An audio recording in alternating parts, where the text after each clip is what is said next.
कि संत इस दुनिया में आकर के प्रैक्टिकली हमको जीवन जीना सिखाते हैं, वो हमारे सबके आदर्श होते हैं। पूज्य पंडित जी गृहस्थ में रहे, फिर विरक्त जीवन आपका रहा, तो दोनों ही जीवन आपके आदर्श थे।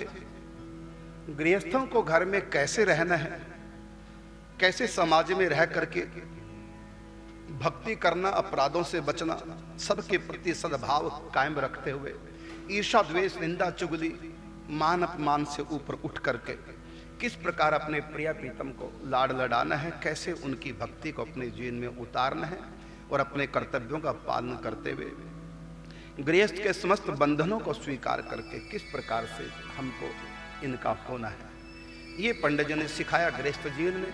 उसके बाद पंडित जी विरक्त हो गए, तो विरक्त जीवन है सदगुरु के पूर्ण रूपेण आधीन।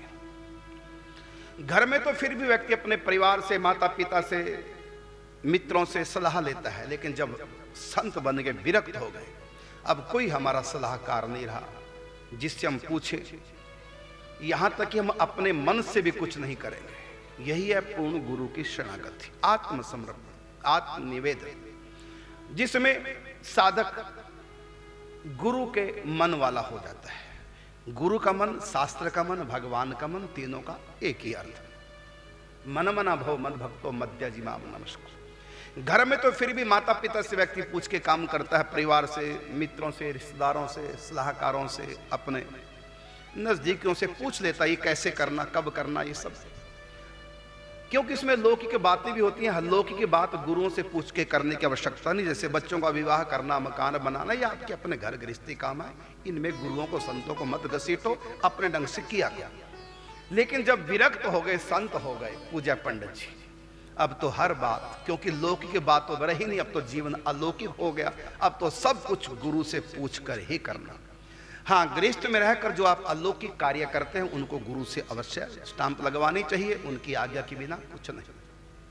आप नाम जप करना चाहते हैं, चिंतन करना चाहते हैं, पूजा करना चाहते हैं, एकादशी व्रत करना चाहते हैं, जो भी आप आध्यात्म में आगे बढ़ना चाहते हैं, अपने गुरु की स्टांप लगा करके, उनकी हाँ करा करके, उनका आशीर्वाद ले करके तब आप भक्ति में प्रवृत्त हो, तो कोई भी अनेक जन्मों के जो पाप हैं, जो विघ्न बाधाएं हमारे जीवन में, हमारे भजन में आती हैं, वो विघ्न बाधा फिर बिल्कुल नहीं आएगी यदि गुरु आज्ञा से आप साधना कर रहे हैं।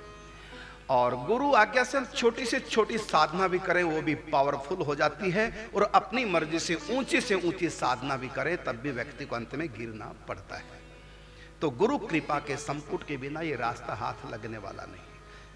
लेकिन जब पंडित जी पूर्ण रूपेण गृहस्थ के बंधनों से, लौकिक जीवन से मुक्त हो गए, अब यहाँ पूर्ण आध्यात्मिक जीवन गुरु के चरणों में समर्पित।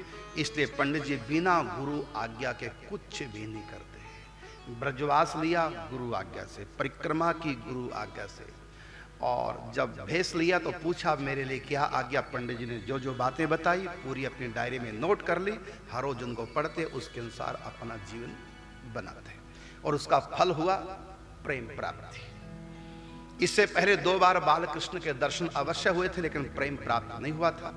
मंजिल है हमारी प्रेम प्राप्ति।